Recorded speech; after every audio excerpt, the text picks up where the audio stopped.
Good afternoon, ladies and gentlemen, and welcome back to the 17th episode of Tales of Tamriel. I am your host, Aggelos, and with me this afternoon I have my lovely wife, Thais. How are you doing this afternoon?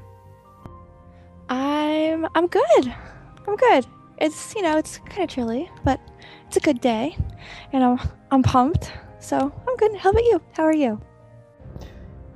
I'm actually kind of hot, but you know me, every time I do these podcasts, I don't know what it is, but I feel like I'm burning up over here. I need like a permanent fan on me at all times. Unfortunately, having a fan on me while doing a podcast would not be good, seeing as everyone would just hear the fan noise in the background. So unfortunately, I must sweat it out. But should we continue on with the episode? Okay. Well, we actually have a lot of news to talk about today. I think they did pretty much a 180 from last week. Sadly, there's nothing super exciting. Craglorn release date. But there's still some interesting things we can go over this week, so let's get into it. First off, yesterday evening, there were live trial speedruns being hosted by Zenimax. Zenimax put together this little thing where several guilds went, I won't say head-to-head, because it wasn't really directly, but at specific times they came on and were competing to finish off, I think it was the Terion Volts was the one they were working on, and they actually had several guilds going at this. I know 2 o'clock, German All-Stars, as well as Resto were trying it out, and I tried watching the Germans, but unfortunately when I started watching it and started listening to German, I had flashbacks of that one dungeon where they had the German voiceovers messed up. So I had to stop, and I went over to I think Resto is the Reddit guild, and I was watching them, and it kind of cracked me up because within I'll give them props, they were trying it with 11-man, 12-man instance. But when they went in, there's all this fire on the ground, they're running up, they get up to the step, there's probably, I don't know, from the video it looked like there was 8 flame Atronachs up there, and they got wrecked. It was quite funny. Anyway, they were followed up later on every hour, on the hour, 2 o'clock, 3 o'clock, 4 o'clock, 5 o'clock Eastern time, another group of guildies and stuff from different guilds went together and attempted to take it out. I actually stopped watching around it was about 5 o'clock, and I was watching the Entropy Rising one, and they actually got all the way up to the Celestial Mage, from what I could see, and it looked pretty awesome. I know you were watching for a few minutes with me before you passed out. What did you think of it? I was there when the one guild died within 10 seconds, and when we were watching it, you could hear them talking, and when they ran up and died, just everyone was laughing, and, well, that only took us 30 seconds, and then we wiped. But it was interesting to watch, although I didn't want to watch too much because I like being surprised with new content. But I liked how they did that. They took real guilds and gave them a chance to showcase their skills, to try out this new dungeon type thing. It was fun to watch. It definitely was, and I'm actually really excited for it. Just judging from the videos and the live streams. Now, given this was based off Entropy Rising, and I know those guys have been on the PTS for a while, so they've probably had a little bit of practice. But within that hour stream, they got up to the mage. So I imagine it's not real long. I know there's a giant Storm Atronach mini-boss, if you will, because that's where Resto ended. And then I stopped watching, came back for Entropy Rising, and they got all the way through to the mage. But I missed that section between there, so I don't know how many bosses there are in it. But it does look fairly difficult, and I am excited to give it a shot. So, hopefully it's difficult and actually will give us something to really sink our teeth into. Even though I still kind of fear it might be a little short. But again, you know what? I'm going to reserve judgment on this because I'm going to look at those as being almost like the raid bosses themselves, because technically they're trying this whole thing out with the zone. So the zone is the raid dungeon, not just, that the Ethereum Archives. That's just a wing for the boss. But anyway, if you haven't had a chance to check them out and you don't mind spoilers, go out and take a look at them. They look interesting, to say the least. Alright, we're going to move on to the next section, which is the Adventurer's Handbook Volume 1. Zenimax did this again. This is another one of their community programs that are coming out, where they kind of showcase several guides and stuff from the community to the other players. So they highlighted, let's see, how many did they do here? Oh, they did 3. They showed off ESOfashion.com, so ESO-fashion.com. It's a resource for cataloging the appearance of armor sets and weapons in the game. So you might like that. It's actually funny you said that, because the second one I've already used, because I was completely lost on it. The second one they have listed here is showing Collector's Edition treasure maps.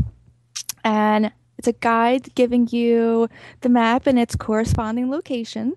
But if you don't want to be entirely informed, everything is hidden behind spoiler buttons. But if you need a little more guidance, this definitely helps.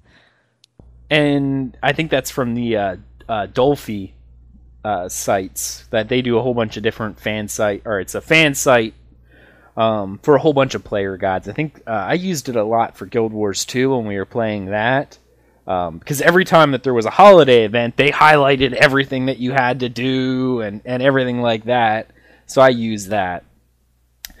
Finally, they highlight one of my favorite sites that I frequent almost on a daily basis. It's Tamriel Foundry, and they did several guides for Spindle Clutch, Banished Cells, and Fungal Grotto. I actually really like their videos. Albeit, I'm going to say this for those guys, they definitely make it look easier than what I've heard. Now, I've come from a guild that's been like Entropy Rising when we were in Warcraft, like top US 25 rating guild in the US. So we've had that precision, if you will. But I haven't been part of that in years, so I've been out of that number crunching. Now, these guys do a great job with all that, but I remember watching one of these, and I think they went through Banished Cells is the one I was watching, and they made it look like a cakewalk. They really did. Now, I was talking to several people in our own guild, and they were just ranting about how hard the veteran dungeons really were. If you don't have a good group, apparently they are very unforgiving. In guild chat, they were pretty much saying that if you have a pug, that's it. You are not going to be able to complete it. You need to have a pre-made group of people to go into these dungeons, which that kind of excites me, that it has that level of difficulty, that you need people who can pay attention. So I'm glad to hear that. I actually really like that, because that brings back days when I was part of like Dark Age of Camelot, before anyone ever heard of something called like a looking for dungeon tool. And I didn't take my own advice and mute my own phone, so that's bad for me. Yeah, like back in the day, before there were any kind of looking for group tool that automatically built you a group, you used to have to stand out in town and look for a group and stuff of that nature. But once you found people that were good, I remember in Dark Age of Camelot when we were doing XP grinding, I had the same group of 7 people, because groups then were I think 8 people, which was interesting. It's gotten smaller over the years, but a single party was 8 people. And we found this group of 8 people that every time we were on, we'd get whispers back and forth going, hey, let's go do this dungeon, let's go do CM, let's go do this dungeon over here or whatever, and we'll grind, or let's go into what is that? oh darn, I'm trying to remember the name, but I'm a hibby. For anyone who's played Dark Age of Camelot, I was a hibby.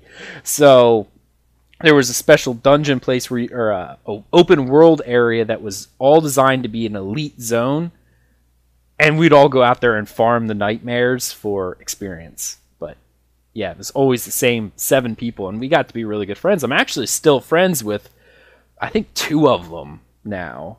Like, and this was almost 15 years ago. And I still talk with, I think, 2 of the 7, so which is pretty good because I don't think I talked to near that many people I went to high school with, and that was only a couple years ago. Maybe a few more than I'm willing to admit. Okay, well, I love these community events. They're really cool. Do you have anything else you want to say about these community events? No? All right, we're going to move on to the next section, and it is, again, another community event. Our community program, and this is the featured add-on community program, and they actually did one on Wykkyd's framework. We actually wrote an article on talesoftamriel.com discussing this, I think 2 months? No, it wasn't 2 months ago. It was right near the end of beta, if I remember correctly. So we've already went over this, but it's nice to see them really, highlight this one, because this is probably one of the most downloaded add-ons on ESO UI. I personally don't use it, but I nitpick certain things out of it. I use Tamriel Tactical Foundry Combat. Oh my goodness, guys. The way they word that, I always get it messed up, but Foundry Tactical Combat, I use a subtitle that Basgrim's NPC subtitles and a few other little add-ons. I don't like to change my whole UI too much, and this one is it's an MMO UI. Says the person who already has 8 add-ons. I have 1 add-on, just 1. The only one that I have is the subtitle add-on, nothing else. I'm pretty sure I said I was gonna go over and put add-ons on for you, because the way I have them designed, they don't really mess with my UI.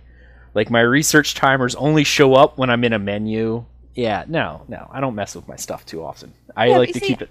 I don't even need the add-ons to play well. All right? So, I'm already better than you. And that's why I'm a higher level. Yeah, I didn't tell you that yet. Hold on. She's angry at me, guys. Okay, we're going to move on for the next section real quick. This one I really, really like. Yes, I did. I only tipped over level. We'll talk about that in the Tales section. Moving on, Forging the Mace of Molag Bal. I actually really, really like this one. Geek and Sundry's Arcade Arms went together and they created the Mace of Molag Bal in real life. The video is hilarious. I loved it. What did you think of it? I'm still reeling about the fact that you leveled without me. I can't believe you leveled without me. How dare you level without me? All right, we got a show to do here, dear. You can yell at me later. Mace of Molag Bal. Okay. I did like the video. The girl in the video was really cute too. So that helped. And it was funny in the end, like them destroying everything they could find. I enjoyed watching the video, and if that mace was put in front of me, I would not be able to pick it up. It just I will tell you how much it weighs. He'd be able to swing it around, but I wouldn't. I wouldn't be able to swing it around that long, though, because it's 35 pounds. That is heavy. And the thing is, the funny part is the blacksmith that they saw, I've actually seen him before. Like, I've seen his other work, his more conventional work. I actually really enjoy his work, because I like blacksmithing as a hobby, so I like to look at all these other hobbyist blacksmiths, and his work is really, really nice. He kind of does the whole historical, not really fantasy, so this is kind of out of his realm. But what was really neat was they did a brass construction, which is fairly heavy to begin with, but it was, I'm trying to think of the proper term, they couldn't even make it a solid piece. It was essentially 4 pieces that were welded together, if you will, to create the full mace. So I think it's called box construction when they do that, because Otherwise, that mace would be like 150 pounds if it was a solid thing of brass. It's just too much weight. But 35 pounds is hefty. Just to put this in comparison, a real-life greatsword should not be over 5 pounds, and 5 pounds would be considered heavy. The average sword, like the one-handed or the bastard swords, sit at 2.5 pounds would be about right. Maybe a little bit on the heavy side, depending on how big you wanted it. But 5 pounds would have been considered very, very heavy. And only these really big, burly guys would be swinging these swords around. So 35 pounds is just insane. But yeah, the video was hilarious, and I do recommend anyone go out and watch it, because it's good for entertainment value just for the sake of it. And I really liked it. All right. Moving on to the next news article. They actually released a video for finding a group. Now, it's like a 7-minute video for how to use their group finding tool. You know what? I actually like it, but if you played MMOs in the past, it's worthless for you. It literally is it's almost like what is that? The Dummy's Guide to Grouping Up.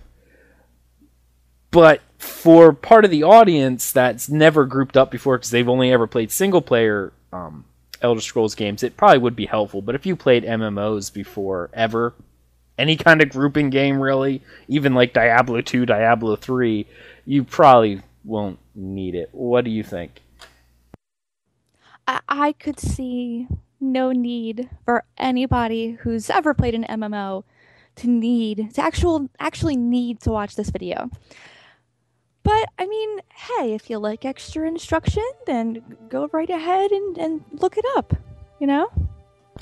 Right, and I really think the target audience for this video really were the single-player Elder Scrolls fans who've never played an MMO before. Because honestly, when I first started, I looked at the group tool, I'm like, okay, that's how it works, got it, and I moved on. But I've seen the same reiteration of group tools for the past 15 years of probably almost more than that, of gaming. I actually met someone today while I was playing who this is their first MMO that they've ever played. Now, for that person, this video would be great because they're not used to playing with other people or finding groups to do group content with. So I think that this video was a great idea to do to really help out those players. Right, and here's something that's kind of interesting that people will have to look at when you're talking about the Elder Scrolls Online.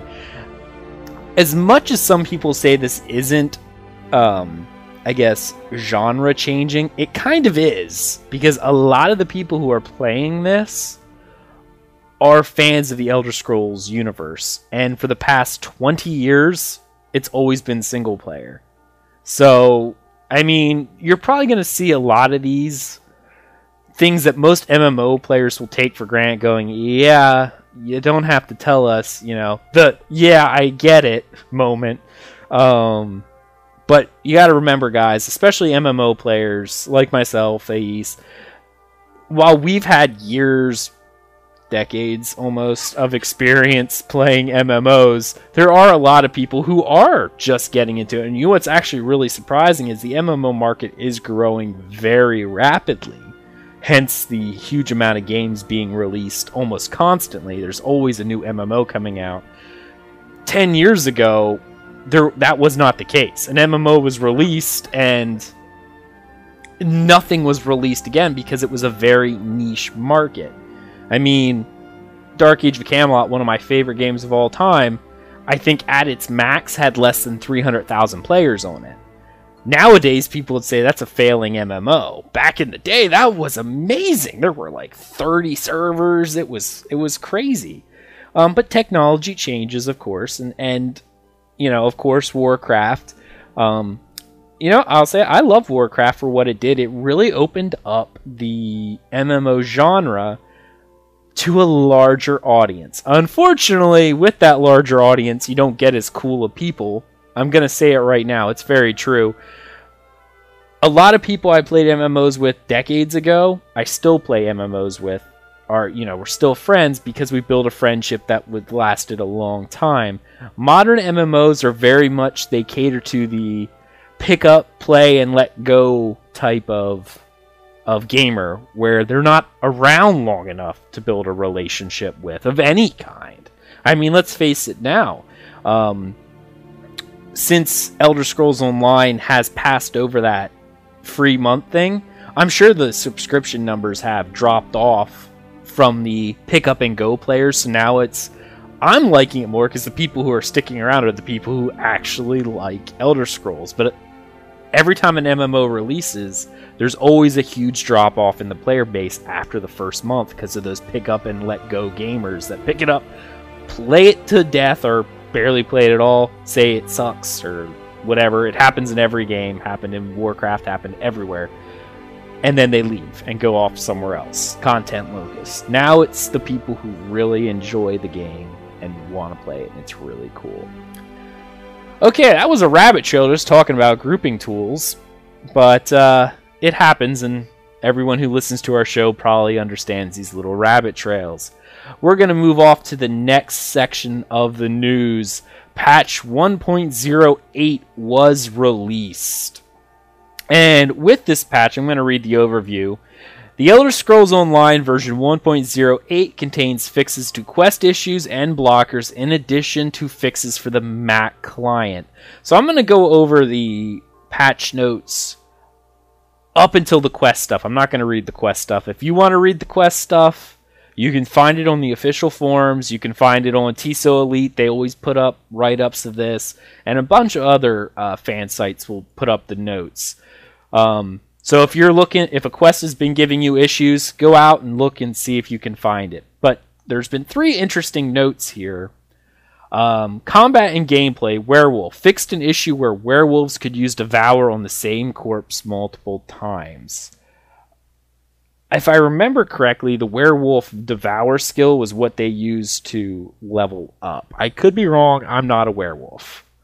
But that has been fixed. They've also fixed 2 things with the Mac client, where they fixed an issue with a graphics-related memory leak and an animation-related memory leak. So that should help out the Mac players. So, that's all they really had in the notes other than quest fixes. So if you've been having issues with a bug quest, stop by, look at the notes. They're all broken down by zones, so you'll know where your problems are at, and you can check it out. Alright, so, actually, as I'm looking through, they probably have 35, 40 different quest fixes in here, so that's pretty good. The one nice thing that's kind of neat is these notes are getting smaller and smaller. Like, they really are. They're getting really tiny. Like, I remember the first couple, patch 1.02 was huge with quest fixes. So it's getting tinier as we go along, and that's really cool. Alright, the next news article we did was the Battlemaster's Corner, the Resto Warrior.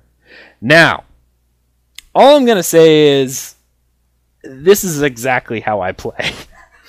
I mean, I play the Holy Warrior archetype, but I don't play the classical paladins, such as like if you follow some other of the ESO podcast celebrities, if you will, Varwin is the classic paladin as you would know him, as the sword and board tank. I generally don't do that. I am the, for lack of a better word, if you look back at other games, paladins were always defenders. Templars, even though it's the same thing, Templars before were the not heretical, but zealots, if you will, the kind of let's destroy everything that doesn't agree with us. That's the kind of play style I do. And this is really cool. It's a frontline support loadout. It's neat because he's using a Templar class, and the way he's doing this is he's using a 2-handed weapon And using he has actually, for his primary loadout, he has Cleave, Critical Charge, and Reverse Slash. Now, he does morph them to Carve, Stampede, and Executioner. Main reason for Carve, and actually I plan on doing something similar to this, I want to try this out, it actually got me interested, is the way Carve works is every time it hits someone, it's an AoE Cleave, but every time it hits someone, it gains Ultimate. And Ultimate's just amazing, because Templars have some pretty neat ultimates. They really do. And of course he has his Stampede, his Critical Charge, so that's nice for chasing down those people who like to stay at range. And of course Executioner, I actually have that on my two-handed build as it is, and it is a killing blow attack. It's generally, if anyone's played World of Warcraft, it would be what would be considered the under 20% skill, the finisher, the execution phase kind of stuff, where after they get below a certain hit points, it does a lot of damage, and this is what it does, and it's really cool. Really, really cool. Of course, he has Breath of Life as his healing, which is the standard heal that heals allies as well, and he also does something cool with Restoring Aura, aka he morphs it to Radiant Aura. And Radiant Aura is a passive regeneration, which increases the Templar's regeneration for stamina and I think health, if I remember, by like 15% at all times. And he can then use it, and it actually, I think when he does Radiant Aura, it heals instead of does regeneration, which is really cool. And of course, he has the ultimate of Soul Strike. I heard Soul Strike is really powerful, actually. I was not planning on using it, but I heard Road from TisoCast give it really high praise that it is a really powerful single-target ultimate. Like, a lot of damage. And just looking at the numbers, even though it's a channeled ability, it is a lot of damage. So I can't wait to unlock that. I think we unlock it when you finish the main story. Okay. What do you think of his first loadout? I know you don't really play Templar Thais, but I'm actually really interested in playing a Templar when we're done getting our mains to 50. The one class that I'm most excited to try out is the Templar, which is weird because I don't like heavy armor. And the Templar is a lot like, the Paladin would be, with the heavy armor and the shield and the sword. That's what I picture in my head. But I do. It just sounds like it's such an interesting class that I can't wait to try it out. And especially with how he looks like his build is, I like the skills that he's using. And this is actually something I could see myself trying on my own Templar. I think it'd be a lot of fun to play. Well, you've seen me on my two-handed. I don't quite use this build, but even you've said how I pretty much wreck face with my two-handed build and my biting jabs ability. I just rip through stuff. I'm pretty much, just sneezing on enemies, not doing any damage, and he's running up and just, chopping faces off, and it always makes me sad. I run up and I just tell her to follow me half the time. I said, just follow me. She's like, you're pulling lots of enemies. I'm like, I know, just follow me. I'm running up going, I'm pulling everything. And then I just drop a Nova and cleave everything down. I love my Templar. He's amazing. And then I'm stuck standing there, healing, heal. Babe, don't die. Please don't die. Well, it works, and that's why we have that dynamic together. You heal me, and I pull everything on the entire map. That's how we do it. So, if you're interested in actually building like a two-handed Templar build, you should check this out. It actually looks pretty neat, and I really like it. I plan on trying it out once I finish off some of my crafting stuff and respec. Alrighty. So, the final bit of news we have for this week is there was an Ask Us Anything Variety Pack 14. And oh my goodness, I said it right the first time. Wow. I never get that word right. I always get tongue-tied. Okay, so, I love these AMAs. So let's go back and forth. I'll read the the question asked, and you go ahead and give us the answer.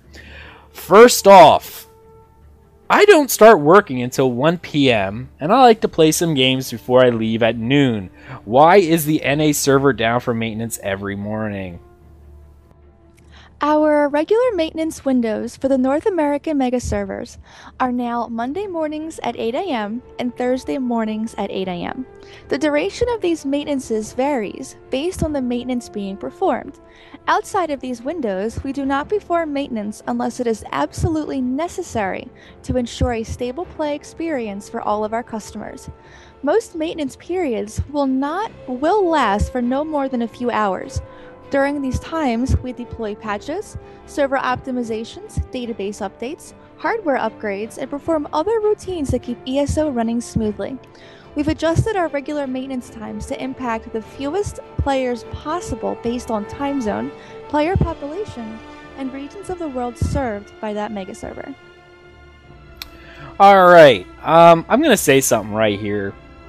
I feel bad for the guy, but good sir, if you're playing at those weird times, why are you playing on the US mega server? Play on the EU mega server. Like, seriously. Like, people who complain like this for these times, you do realize servers need maintenance. They do. And when do you do it? You do it when it's the least impactful.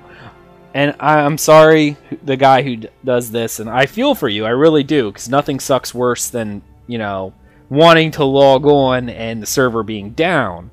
Unfortunately, I guess you got to look at it from Zenimax's point of view. They have to take it down at some point. But when you look at the people who log in and the numbers and stuff like that, the prime playtime is really probably around 7 p.m. Eastern time through probably 3 in the morning Eastern time, if you count the Pacific for the US. So if you're logging in at 8, 9 in the morning, I'm sorry, the amount of players on then are probably less than, 15-20% of the normal load. Because let's face it, most of the people, play during prime time, not at the weird hours. If you're having issues, honestly, dude, with the hours that you have here, you really should be playing on the European mega server, because then you'd actually probably log on during their prime time and would have players to play with. I mean, otherwise deal with the maintenances. And of course, it doesn't matter.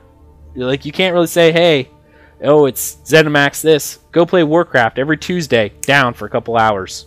Every Tuesday. Now, given they've had, a lot of years, and I imagine that as Zenimax gets better with when their server crews get better at knowing what they're doing and stuff like that. Not saying they don't know what they're doing, but it's their first MMO. It takes practice, really, to learn how the maintenance goes. And as they get better, the times will get shorter, and they may even condense it down to 1 day a week, But that's 1 day a week is standard. And unfortunately, because you're obviously, I'm guessing, an American in the US or Canadian, you're playing on the US mega server, and if you're playing during that morning time, that's what's going to happen. Consider switching to EU if this really bothers you, and then you won't face it. Because the EU mega servers go down around 3 or 4 in the afternoon, our time, I think, is whenever I get the messages. So you will be safely at work, and it will not be bothering you. Alright, we're going to move on to the next question. So I've been trying to find... so I'm trying to figure out how to hold decent aggro, and it's just not working out right. On bosses, I hit them with Ransack, and it doesn't even do anything. I can empty my Magicka and Stamina with offensive abilities, and it just seems like bosses don't care about abilities. They just randomly attack players. There are 2 taunt abilities in the game, Inner Fire and Puncture. Puncture, which morphs into Ransack, will definitely taunt a boss or any creature off of a teammate. Repeated uses of this ability, however, don't taunt the boss any more effectively. Use it once and give the enemy time to reacquire a target, you. If the enemy was in the middle of an attack, it won't pull off your teammate immediately. Also, remember that other actions, such as damage and healing, may cause the enemy to reacquire those targets, even if it is focusing on you already. Using your taunt at those times is important. Remember that you don't want all of the enemies on you. Your other teammates will likely have enemies engaging them as well. In a boss situation, if used sparingly and in a timely manner, Ransack will allow you to hold and effectively tank the boss. You can also hold the boss by being the sole damage dealer on it and dealing a lot of damage, but the boss is more likely to reacquire if you don't use some kind of taunt. You know, tanking in this game is difficult, because it's not like... It actually kind of reminds me of vanilla Warcraft tanking. Not the abomination that it's become in later games. And I know you're going to argue with me. I'm going to let you argue here in a second, because she's giving me the thing here. But tanking is boring in Warcraft later on. Before, it was actually a challenge, and that's what it's at now. Okay, I'm going to let you go ahead and say what you're going to say. I completely disagree. I will never, ever tank in ESO, because to me, what?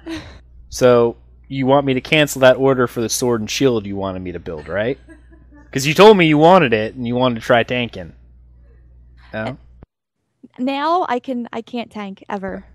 There's going to be a cancellation fee, because you've already put it out there. You still got to pay for the mats. Sorry. Fine, I will pay it, and I will get it. I'll just mount it on my wall in my soon housing unit, okay? When housing comes out. When housing comes out, that will be where it is.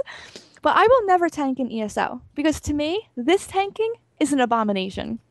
I don't enjoy it. I think it's stupid. There's not enough skills. You can't do your job effectively. You don't have enough defensive. There's not enough heals. I could never tank, because I'm used to tanking in WoW, where I have all these crazy abilities, and I have my rotation, and I have my amazing health pool. And when I started tanking in WoW, it was phenomenal. It was amazing. I was a feral druid, just the bear, and I would growl, and I would get aggro, and I could effectively hold aggro without needing to do all kinds of insane things to keep it, which is a tank's job. You're supposed to hold aggro. I feel like I shouldn't be fighting everyone else in my party for aggro, because I'm the tank. It should be mine. If everybody else is pulling off me, that is their fault. They need to learn to control themselves, not me. So tanking here, there's just... You just don't have enough. There's just not enough. There is enough. But you got to remember, people aren't used to that type of gameplay. Like they're saying right here, taunt will work, but people need to understand what a taunt is. Every time you do damage, you're getting something called threat. And every time you have a few points of threat, we'll just say a standard sword and board attack, I'm generating constant one threat. Every time I hit him, okay? And the number keeps going up. Whoever has the highest number is the one the monster is going to go towards. But you also got to take into account that every time a person does an ability, that does another set number of threat. So heal is 10 threat, 10 threat, 10 threat. So my one threat, I'm going 1, 2, 3. You're going 10, 20, 30. And that, if we were just constantly sitting here spamming heals or me swinging my sword. A taunt literally goes, I'm doing 1, 2, 3, 4. You're doing 10, 20, 30. I taunt, I'm at 31. It gives me just enough threat that I'm the highest on the threat table. Unfortunately, that doesn't stop the other people from continuing to gain threat.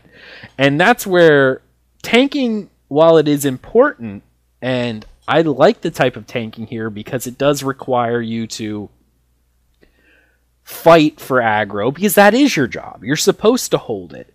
But as such, it's a group gameplay thing where if I don't care if someone's out there with a fire staff and is pulling out massive crits, maybe he needs to stop and let his threat go back down.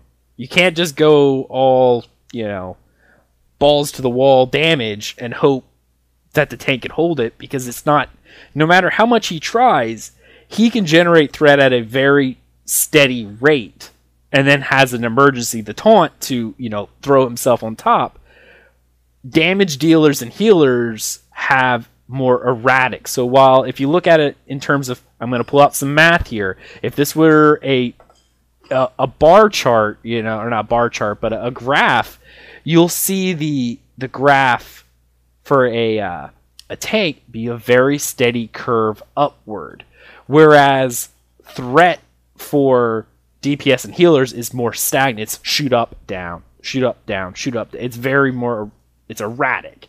So you have to keep yourself under the threat of that gentle curve upwards in threat for what the tank is trying to do. I know, and this is one of the hardest things people need to learn. It's called restraint. Going, oh my goodness, I just hit a crit. Maybe I should, you know, not automatically throw off another attack again. Let's lose some threat here. Because it's very real life. I'm sorry, if someone's fighting me, and I have you fighting me, and I have some bigger guy fighting me, I'm going to ignore you, even if you're supposed to be the tank. I'm sorry, my dear, but you're not going to do as much damage as the other guy, so I'm going to focus. I'm not just going to let some other guy sit there and throw stuff at me when you're hitting me with a pillow. I'm going to ignore you, and I'm going to go after the guy who's really causing me issues. But what if my pillow was filled with rocks? You couldn't lift it then. We already talked about the Molag Bal mace. That is true. You got a point. So, yeah. I mean, it is definitely hard to hold in this game, but there is something called diminishing returns as well. You can't sit there and spam taunt and hope it grabs it. I've recently switched over to Sword and Shield, and the taunt works. Like, when we do the groups, if I hit them with the taunt, they will turn and face me. But if I don't keep threat on them, and if I turn to go hit someone else, they will turn back at you. Well, considering on my mage, it's like I'm fighting with a pillow. No wonder you can hold aggro, so there you go. Well, see, there it is. You're just not generating as much threat as I can hold. So, I mean, it is there, but people need to learn. It is a group effort. If you're doing big crits, maybe you need to hold out a lot. And as a tank, you know, save your taunt for when it's needed, you know, and don't try to. Again, it's not the modern MMOs like other games. You don't hold everything. You hold the most important target, the one that's going to cause the most damage. You're not going to be able, like, you know, in Warcraft where you could run in and grab everything with your bear tank and just hold it. You pick out the one guy who you know is, if he cleaves, he's going to kill everybody, and then you know. Yeah, tank everything! I pull everything, but then I just let everyone else handle it. I'm like, oh, there you go. Good job. All right. We beat that to death. All right. How does boss loot in group dungeons work in ESO? Do bosses of every instance have a loot table, or do they just randomly drop some soul stones and a random green-blue item? In the group dungeons, the bosses do have their own special loot tables. And you know what that means? Because it is instance loot, guys. That means if you only got the soul stone and random blue-green items, it means that you rolled your dice, you didn't get something. Unlike other games that the loot's on the boss, every time you down the boss, it's a guaranteed, oh, this is what the boss dropped. Now it's more, think LFR from Warcraft, where you down a boss and you may get something because it's an individual roll. So he has a list of items, and it goes, okay, if you got a dice that rolls to 6. If it's 1 to 4, you get nothing. If it's 5 or 6, you'll get something, and then we'll roll again to figure out what on the loot table you get. So if you kill a boss and all you get is soul stones or a random blue-green, it means you didn't get the special item. Like, you did not qualify for that secondary roll to see what you get from the loot table. We ran some level 35 dungeons this week or last week, and I think I got 2 or 3 artifact quality stuff. Pretty much any purple quality item that was on that boss, I got. And I got nothing I pretty much walked away from every boss with a soul stem. Soul Yeah, soul stem. Soul stem. That's what we're calling them from now on. Soul stems. So it is. It's just essentially you get 2 rolls. If you get higher than this number, you qualify for loot on the special loot table. We'll roll and you'll get a random item. You know, there's 6 items. 1 gets you the first item. 6 gets you the last. Anywhere in the middle. So that's what you do. You get 2 rolls. If you only get the trash stuff, it means you didn't qualify to get something from the loot table. But they do exist, because I've actually gotten, I think I got an artifact level sword. Yeah, but the one item that I got, I already had because someone else had run the dungeon and given it to me. So after I got it, it was the same name, everything like that. I'm like, oh, this is where he got it from. And that's, yeah, I got it. So I broke it. Got a grain solvent out of it. It's pretty nice. All right. Are there any plans to modify how chests are handled in private dungeons? As these are often run by pickup groups, either via the Finder or Zone Chat, there's a pretty major scope for fallout over chest. Yes. Starting in the Craglorn update, once a chest has been lockpicked, all group members will have access to loot instanced to that party member. This means everyone in a party gets loot from a chest. Including soul stems. Yes, I always need more soul stems. I die a lot. More stems, the better. Indeed. I think this is, of course, based off at, well, the controversy of the people not helping, aka you, and running off and unlocking all the chests. Because here's the thing. Because in the later dungeons, how the loot works, you have a far greater chance of when you kill a boss not getting anything off the loot table. Because it's like a 10% chance that you'll get that bonus extra roll to win something. So, people were looting the chest, and that had a better chance for items. And I actually seen videos of troll people actually waiting for the tank to pull, running off, unlocking the chest, and then coming back. So like they weren't even helping, and they would sit back there and wait for people to go and do it. It was not a very good time. And my wife over here seems to be laughing. So why is it that you are laughing, my dear? Because I've done that before. How often do you do that? Fairly often. I think. But then again, when we run dungeons, we're over-leveled and we're with a guild group. So if you're all running in and I'm like, all right, I'm just gonna go find a dungeon. I'm gonna go find a chest to open. Oh look, there's one over there, and then I'll run off. I'll toss a heal out first. I'll scamper off to the chest. I think the word you're looking for is always do this. Unfortunately, they are nerfing your ability to do this in the Craglorn patch, and you'll no longer be able to do it.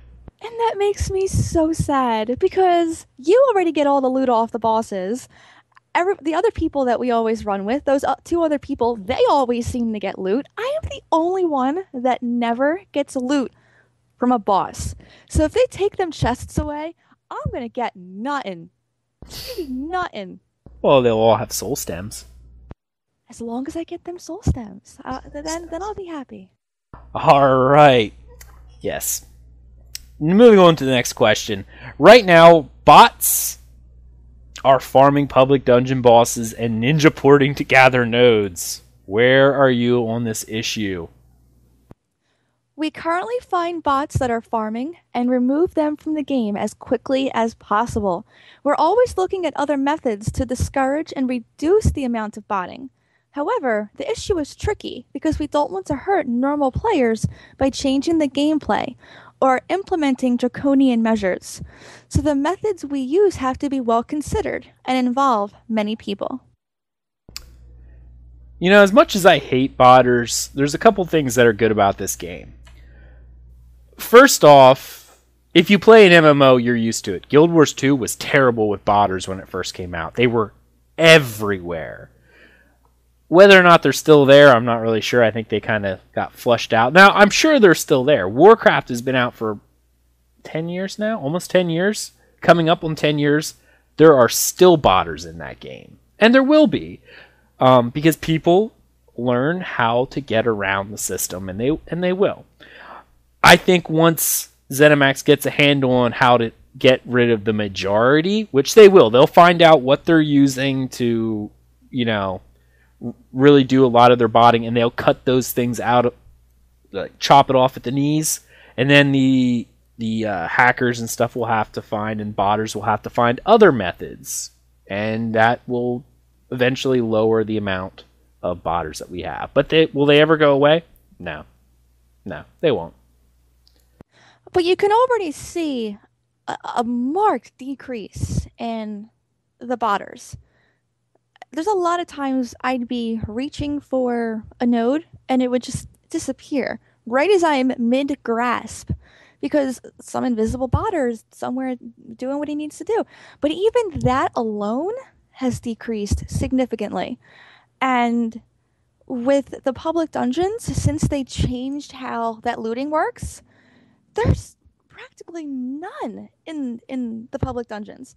They're doing a great job coming down on these hackers. And I give them a lot of praise for doing as well as they are. One thing that I haven't seen in a very long time is from time to time you'll actually see game masters in the game shouting off that going, Game Master so-and-so is in this zone. If you see any botters, message me where they're at, and they come down and just clear them out.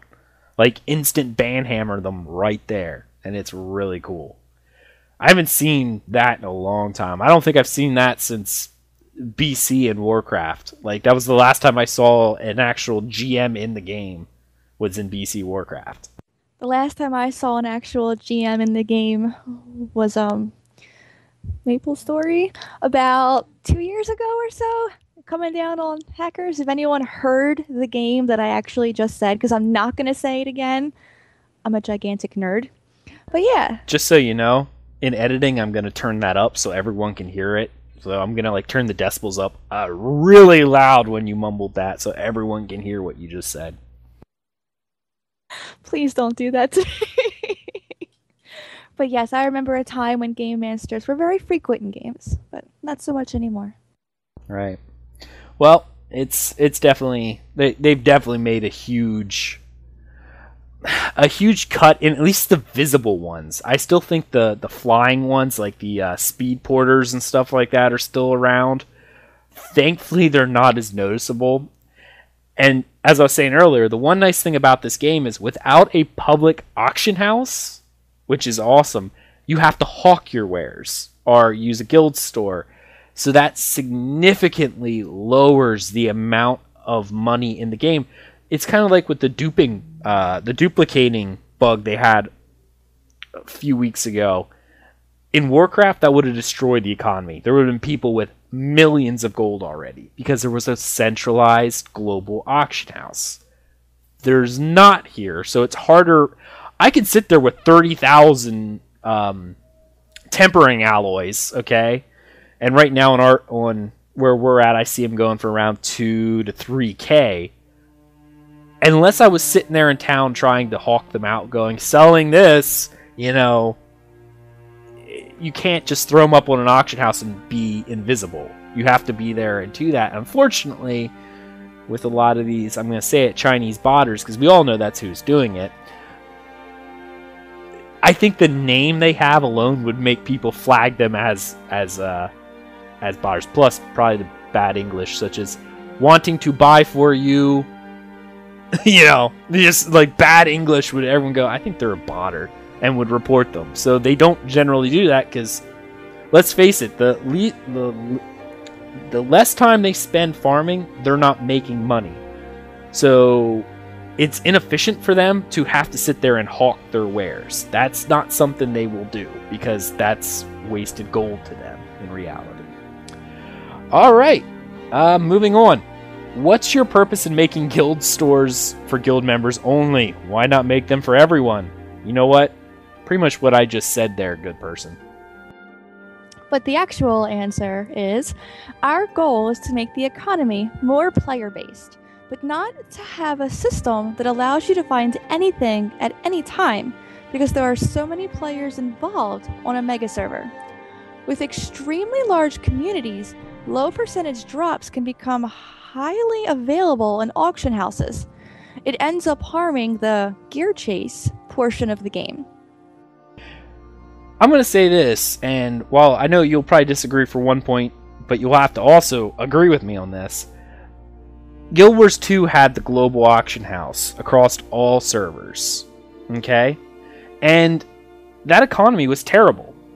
There were a few items you could make money on, you could find stuff, but what happened to the most common items? When people got up to max level, they were going for vendor price. What you could sell them to a normal NPC vendor for, and technically then you would be losing money because the auction house cut would come into it. And that's what happens when you play on a mega server like this, and it's a huge economy, because with everyone playing, there's too much supply, not enough demand, to the point where everyone keeps undercutting themselves until it's not worth anything. Nothing is worth anything anymore. And that's what happens. Yes, this guild store system is very hard. I'll say it's harder to use because you have to go out, and if your guild store doesn't really have it, you have to hawk your wares or go out into town and look for it. But it makes it so that you can still make money. You know? If everyone on the server could post on one board, what would happen? Everything would go for next to nothing because everyone would undercut. I'd put up my stack of iron ore for like 1,000 gold. The next person would go 999. Well, when millions of players start doing that, it's going to go down to nothing. And I might as well just take it to a vendor and trash it because it'll be that much money. I do agree. Although because you knew I was going to say this, in Guild Wars 2, I was one of the only people that was making money. I don't know how that was, but I always had more money than you. It's the only game where I was ever able to be rich was Guild Wars 2. And I don't know why that was, but I always made money. But that auction house type was terrible. It was the worst possible decision. But I understand why they did it, though. I understand. But these guys here, great decision. To make it where you have to have your trading guilds, it's such a wonderful decision. Because not only that, now you're being forced to talk to other players. And it's opening up the community where you have to talk to people. Because I've been realizing more and more lately that MMOs are for people who don't want to associate with anybody else. You're playing an MMO. What? You know, it's a perfect example is, with the active community. Actually, just before we started the show, it's a perfect example. You find people that can do what you want, and then you add them to your friends list, and you go back to them. Like, I was trying to earn money for my final horse, or my upgraded horse. I was very close. So I was sitting there, and I saw someone wanting to buy an item with a certain trait. And I messaged them and went, I can make that for you. So I made it. They paid me, and I went my own way. Later on, I found another guy who was doing the same thing. So I said, hey, I can make both of those, because he wanted a shield with both an impenetrable and a Mundus stone enchant on it. I said, I can make both of those, and he's like, well, how much you want? And I quoted my gold price, and he took it. I gave him the stuff and left, and I went back to kind of mess around in my bank, and about 10 minutes later, I got a message, a whisper, going, hey, can you also make armor? And I said to him, I'm like, well, what do you need? And he rattled off his list of items going, I need certain traits for this item, this item, this item, this item. And I went and I'm like, yes, I can do that. I'm like, if you provide me the mats, this is the price I'll have, or I can use my mats for this price. And we worked out a deal, and I made all the things for him. So he came back to me because I made him his first thing, and now he came back to me, and I made all this money that I could buy my other horse because I sat there and I had to be, I couldn't just interface with a auction house interface. I had to talk to the guy. He told me what he wanted. I said, this is what I'll do it for. We made our deal, and we went, and he came back, and it was awesome. I really liked it. So I prefer the hawking of wares. It makes things a little harder to find, but at the same time, when making things harder to find, it makes you feel special when you have it. If you have an item that's kind of rare, and it's, you know, even if it's only slightly rare, it becomes more rare when people can't just buy it off of an auction house. You can sit there and kind of wave it around and be like, yeah, I have this. It's not on your guild store. You know, that's what it is. And I like it. I like it a lot. So, all right, let's see here. Next question. Will you be going for a certain tank, healer, DPS setup in Trials? Not really. You'll need all of them to be certain, but in which proportions will be up to you. Also, role switches are a weapon swap away. You'll probably need to be ready to weapon swap to be effective. I mean, it's kind of self-explanatory. They're saying we're not saying that you need to have this, this, or this. You'll have to figure out what your group needs. So, I like it. And people have to learn to adapt to a certain... how your people function. So, cool. I just saw a number of resurrections that they will allow in Trials. Do you really expect it to be that difficult for some people along with the 1.5 hour maximum estimate? Yes, we expect people will die quite often in Trials. I really like that answer. You know, me too. And actually, like I said, when I was watching the PTS streams, it took Entropy Rising was doing the one trial, and they were doing it for hour spots. By the end of the hour, they were up to the Celestial Mage, but they were there for the full hour, and to my knowledge, they didn't down it until after. I think they kept going and they kept trying, and they eventually got it. But even those guys who've been on the PTS for quite a while took over an hour to get through the trial and to beat it. Now, some of the other guys who I was watching, I think they spent their entire hour on just clearing the trash and up to the bannermen. It took them quite a while. So, I mean, it's going to be difficult. And I'm assuming each of the people that were in this, because they were, you know, being, I will say, televised and advertised here, that they probably practice more than just threw a group together and hopped in. I'm sure they've been in it before. Because I don't know about you, but if Zenimax came to me and said, hey, we're going to stream your group, I would be like, guys, we got to get in there like a day or two. I don't want to look like an idiot when we get in there. You know? That's just me. Because nothing's worse and more embarrassing than sitting there for your hour spotlight and not being able to clear trash. You look like a fool. You do that privately. And then you come in and then you look better. You don't tell anyone you wiped 900 times. You just, yeah, we're awesome. All right. So, next question. Will loot in Trials be handed out randomly as it is in the rest of the game, or will a group leader have the ability to distribute loot in whichever way they want? Trial loot, like loot in the rest of the game, is instanced per player. Trial items are given out by two systems that are used in other parts of the game. Every opponent you kill in a trial has a chance to randomly drop loot, with bosses having a guaranteed chance to drop several items for each player from a large list of possible items. The trials will also have a weekly reward for completing them, given out by the Undaunted, which functions similarly to how hireling rewards have been given. Each player gets a box that contains a random reward.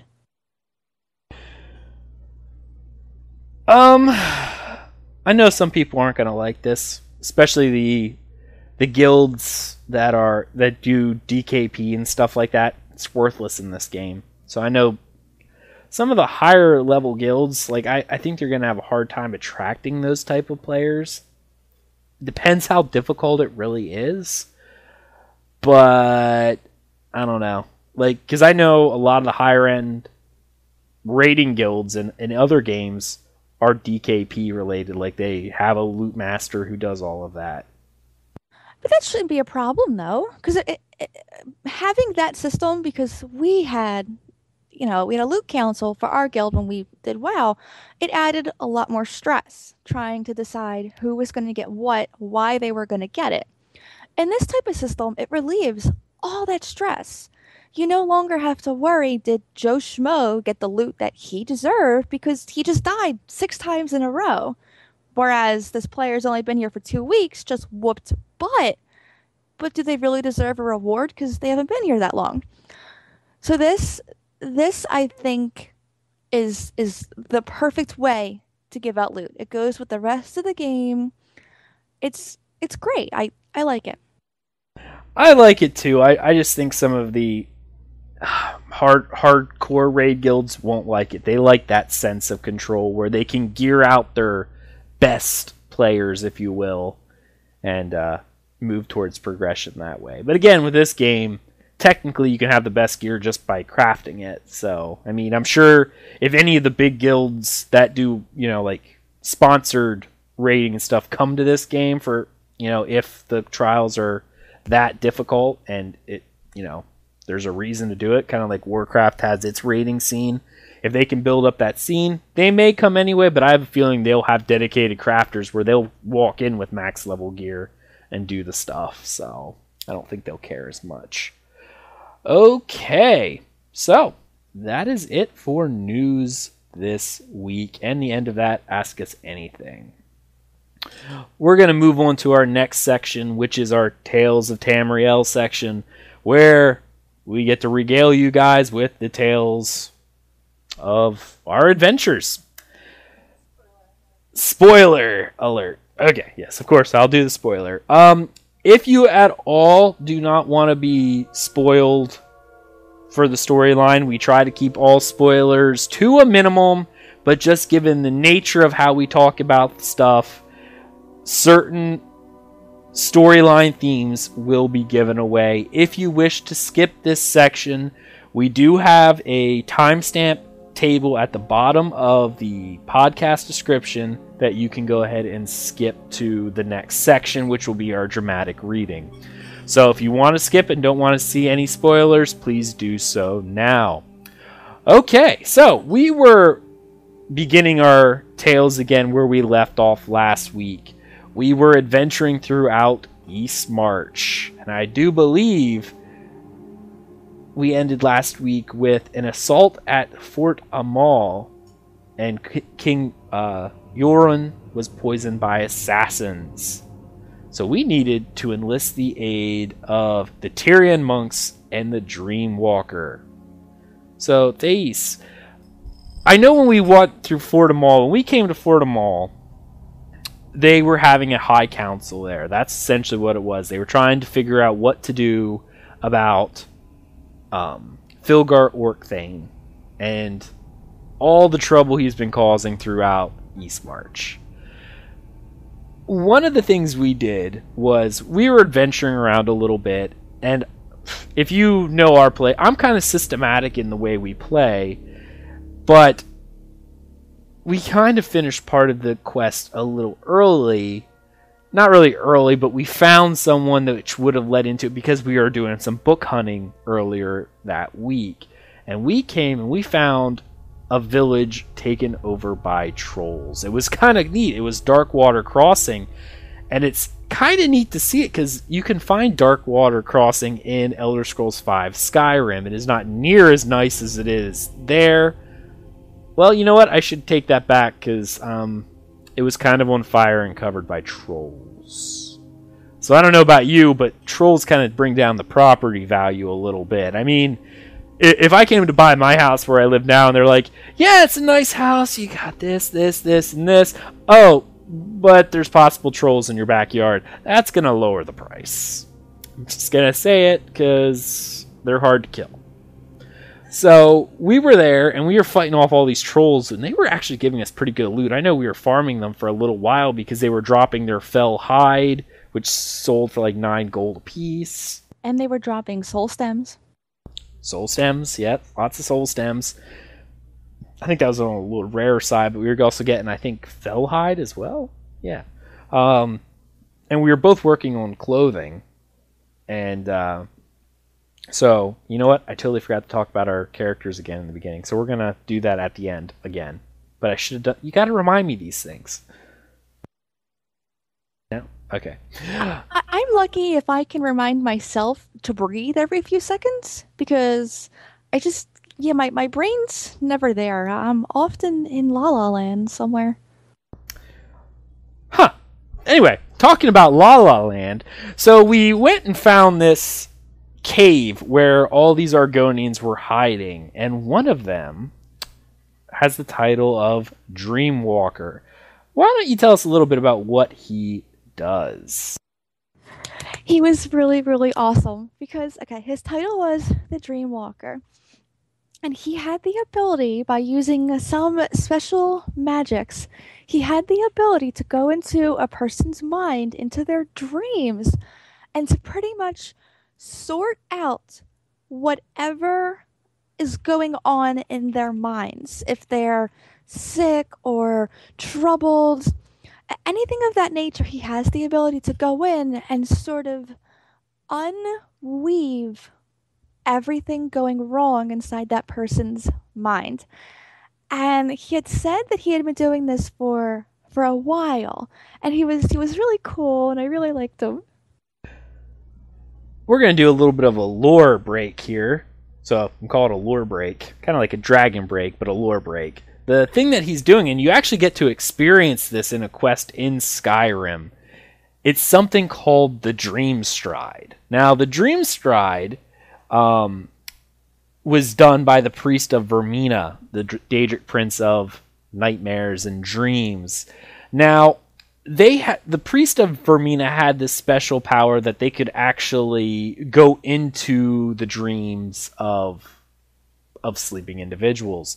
And on the unofficial Elder Scrolls pages, they have an article on the Dream Stride where it goes, for over 1,000 years, the priests of Vermina have been masters of the art of alchemy. The complexity and potency of their mixtures are nothing short of legendary. These alchemical treasures are so highly sought after that a single draught showing up on the black market can command sums of tens of thousands of septims. Man, I really wish I would have had that lizard make me one so I could sell it. Anyway, of the numerous potions that have surfaced to date, Vermina's Topor is perhaps the most impressive. A single sip of this... Oh, my. I can't even pronounce that word. What is that word, babe? Where? Vicious? Is it vicious? Oh, man. Viscous. Viscous. I think it's viscous. Liquid places the inhibitor in a state known as the dream stride. This condition allows the subject to experience the dream of an other as if they were actually there. The subject becomes an integral part of the dream, believing as if they belong there. To any other entities in the dream state, the subject will be mistaken for the dreamer. The subject will even find his mannerisms, speech patterns, and knowledge expanded appropriately. To an observer, after the subject is inhibited by the potion, they will appear to vanish as the subject traverses distances within the dream, and they will also be traversing distances in the actual world. And actually, in Skyrim, when you do this, you actually appear through the dream stride to pass almost through another plane of existence, because you appear behind a gate, because you can travel in the dream itself. When the Topor's effect has expired, the subject will fade back into reality in the exact location projected within the dream stride. Some dream strides have transported their subjects a few feet, and some have appeared thousands of miles from their origin in a matter of minutes. It is noted that the dream stride is highly dangerous and presents the subject with numerous pitfalls. In certain dreams, subjects have been exposed to life-threatening scenarios such as sickness, violence, and even death. In most cases, the subject simply fades back to our world without harm, but in some instances, the subject never reappeared and was assumed to have expired, or the subject appeared deceased. It's also quite possible that the subject could reappear in precarious or hazardous location in reality, kind of like appearing in front of a bus. You could say precarious, but not viscous. Yes. I don't know. Even though the location appeared safe within the dream stride, Vermia's Topor is as mysterious and elusive as the priest that created it. It is unknown whether this unique transport mechanism is a result of the Topor itself, or simply the odd machinations of Vermina. But the potential for using the dream stride to penetrate seemingly impassable obstacles certainly outweighs its mysterious nature. Yes? Are you making fun of the words I can pronounce versus the ones I can't? Yes, actually, thoroughly over here. If anyone could see or hear me, I'm over here laughing hysterically at my beautiful, wonderful husband, who I love so very dearly. It's only because I get all tongue-tied on simple words, but I can get machinations and stuff of that. The harder words don't trip me up. It's the simple ones, like the and but. Yes. So the interesting thing is, it looks like the Dreamwalker we had here has made a pact with Vermina itself. He doesn't seem to drink any of the Topor, but the Topor allows people to enter the Dreamstride who don't necessarily have a connection with Vermina at all. So it's actually really neat, because when we meet this guy, he does... we do a quest for him, and a lot of the stuff that's happened to his village is simply because someone is trying to take revenge on him for not being able to save their wife. Their wife was dying. He entered the Dreamstride trying to save her, but was unable to do it. And therefore, they passed away. The husband, so consumed by grief and anger at the passing of his wife, has brought the trolls in on the Argonians' village of Darkwater Crossing in an attempt to kill the Dreamwalker. So, it's a really neat quest. But we actually have to use the Dreamwalker in order to, I guess, help save Yoron, because he has to go in because he was poisoned with a Daedric poison. So we have to travel along with the Dream Strider into the dreams of King Yoron, and it is a really, really neat quest. So, we finished off the story of Eastmarch, but we did see a couple of neat things that we wanted to mention. Why don't let's talk about the hot springs. Why don't you go ahead and talk about this one for a bit? So we wind up on this one area where there's these three Nords. There's two guys and a girl who are sitting in these hot springs, and they look like they're just drunk as a skunk, lounging around in these hot springs. And now I immediately started laughing as soon as they started talking, because I knew what was going to happen, because I overheard it in the chat. So I'm laughing, and Ag's going, "What's so funny?" I'm like, "Just wait. You're gonna love the reference that's made with this quest." So there's these three people that are sitting in this hot spring, and they're having a grand old time, and we start talking to them, and they're like, "Well, one of our buddies ran off to go find us some awesome, amazing, super special bath salts, but they haven't come back yet." And that's when I started laughing. Probably shouldn't be laughing, but it's a good reference. So they need us to go find, bath salts. You know what's actually surprising? Other games like Warcraft were almost everything they did. Final Fantasy XIV, same thing. Like, if you read the quest titles, they were very into pop culture references. And it's one of the things that I like, and yet in ESO I would have thought was out of place. But the way they hide it in this game, like, they still have them, and I've actually seen multiple, but they hide it in such a way that it doesn't feel like it breaks the lore, but still makes references to modern culture, and it's kind of neat, and this is one of those instances. So we have to go find this Nord guy's friend to see if she's able to make these bath salts. So we go to this little alchemy place, and there's a note saying that, well, I gathered these specific ingredients, and then I went here to grind the bath salts. So we find the ingredients, gather them together, and then we go up to this like grinding mill or something of that nature, and I'm still laughing on the inside, and Ag's still confused. So we go up to the grinding mill, and as soon as we walk in, we go to interact and start grinding our materials when this Nord female pops up out of nowhere, starts attacking us because she's trying to eat our faces. And for anyone who doesn't follow modern news, and I don't know why you would, there was an incident in, I guess, Florida, where a new drug that they just were calling bath salts that people were taking was causing people to go a little insane, and apparently like one of the people like attacked a homeless guy, and it was a very sad story, but attacked the homeless guy and ate like half of his face. So naturally I told my wife, hey, let's go down to Florida, because she hates cannibals, and I thought it was funny.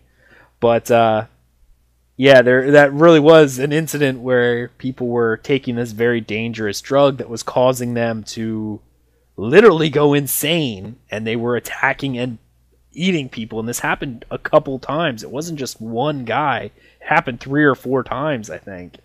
So, craziness. Craziness indeed. So when I figured out that this was where the quest was heading, I thought it was funny. Not that what happened was funny, but this particular quest was funny because of what they were referencing. Because Elder Scrolls has always been dark. And it's just something that's so dark. What do I say? There is no happy ending in Elder Scrolls. There's just sad and less sad. That's how it goes. All right. So the final thing I want to mention in Eastmarch is we found a group of vampires who did not want to feed on people. And we had to help stop a master vampire from creating an army of mindless blood fiends. It's actually really neat to find this vampire, because we actually found him.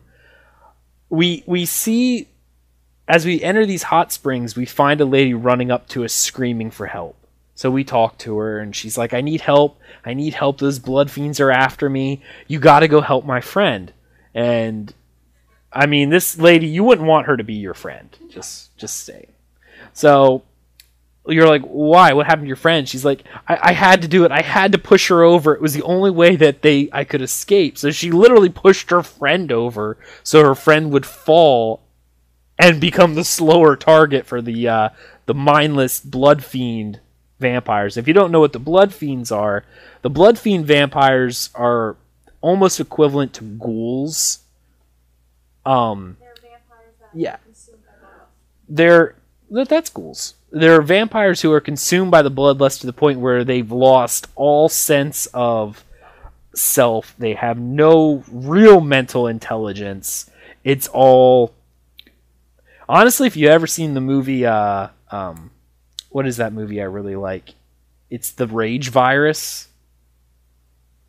28 Days Later. Thank you. That disease caused the people just to go insane. Almost like bath salts, really. They go insane where, while they're still vampires, they're not the sophisticated. They can't control themselves. They're just angry and they want to feed. And that's what the blood fiends are. So we actually find this vampire who, when you go to save her friend, he's standing out in the shade going to this other lady like, you've been bitten.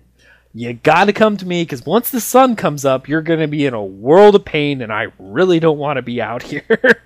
So you talk to him, and he looks like a full-fledged rank 4 vampire. He's got the white, he looks like a vampire, but he's working with these other vampires that he's rescued. Honestly, this is like a full-out Twilight reference. Come on, he's the call-in dad, like where he won't feed on people. Like, yeah, that's what it is. But notice he actually knew the name. Just putting it out there. I want to highlight that everyone knows that I am indeed married, and as a husband I have to suffer through this, or else the eternal torture that would ensue from the anger of a wife.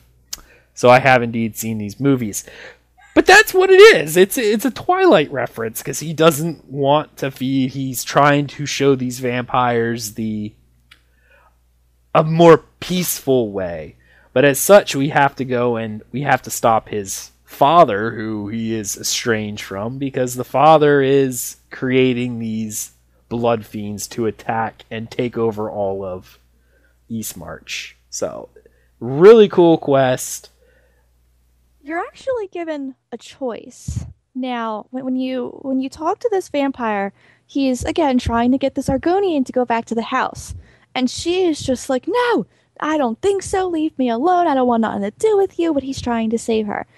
So eventually we get him to get her back to his house. And she's in a cage because he's not sure if she's going to turn or not. And he's telling us that we have to fix what his father has done. because if not, all hope is lost. So when we go outside, Ag and I were greeted with this vegetarian vampire's father's servant who was like, listen, my master wants to talk to you. He wants to see what you're about. So how about you travel 10 feet that way to the other mansion that just so happens to be right next door to my master's house and talk to him, see what he's about, you know? They give you the choice. Do you want to be a vegetarian vampire or do you just want to be a bloodthirsty monster vampire? Well, of course, Ag and I are like, no, this isn't gonna fly with us. So we gotta, take him down, knock him down a few pegs. Well, that was the choice of, he sent us to go rescue some hunters, the son, because he knew his father was going to go turn them. So we kind of got waylaid, so the choice was go talk to him or go save the hunters. You had to make a choice. And I figured that if we went to speak to him, the hunters would die, so we had to go save them.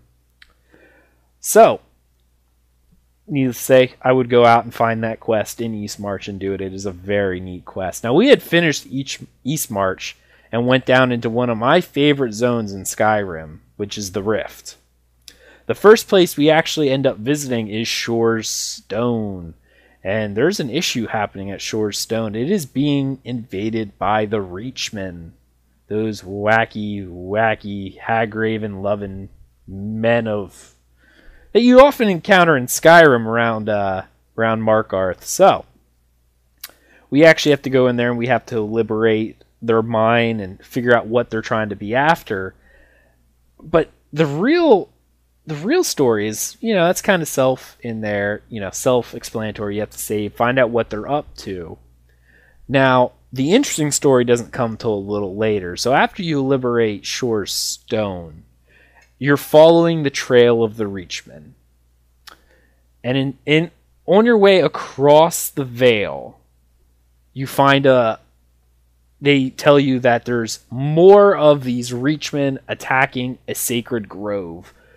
So you're going over that way. But along the way, we discovered a rogue who noticed that the Reachmen had taken over a mine and asked for our help. So we put on the disguise, and she said, what I'm going to do is I'm going to go get myself captured. I need you to find out what they are doing here. Now, this is... I really wish you could see Thais' face because her mouth's hanging open because she now just remembers what I'm going into. This was a very dark quest. It gets really interesting. So as we're sneaking around, we're finding the different stuff. The Reachmen are indeed collecting slaves and sacrificing them. I have to preface this for a moment. Before we get to this quest, we noticed something after we finished the quest before it. Where when we came outside, there was that cart full of bodies. And we had both said to each other, do you see this cart? I mean, this cart is full of dead bodies, right? Because nothing up till this point had mentioned anything about anything that was going on. It was just an entire cart covered with a tarp full of dead bodies. We didn't know why. No idea. Right, go ahead. Indeed. Now, see, the main reason that we're trying to find is we found a companion's guild hall. And apparently the Reachmen has resurrected an ancient evil, the giant Sigmar. Yeah, Sigmar.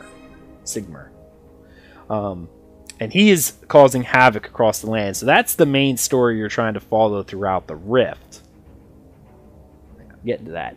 But along the way of heading there, that's where we find this mine. So when we're sneaking around, we're searching around, we're finding all the clues we can.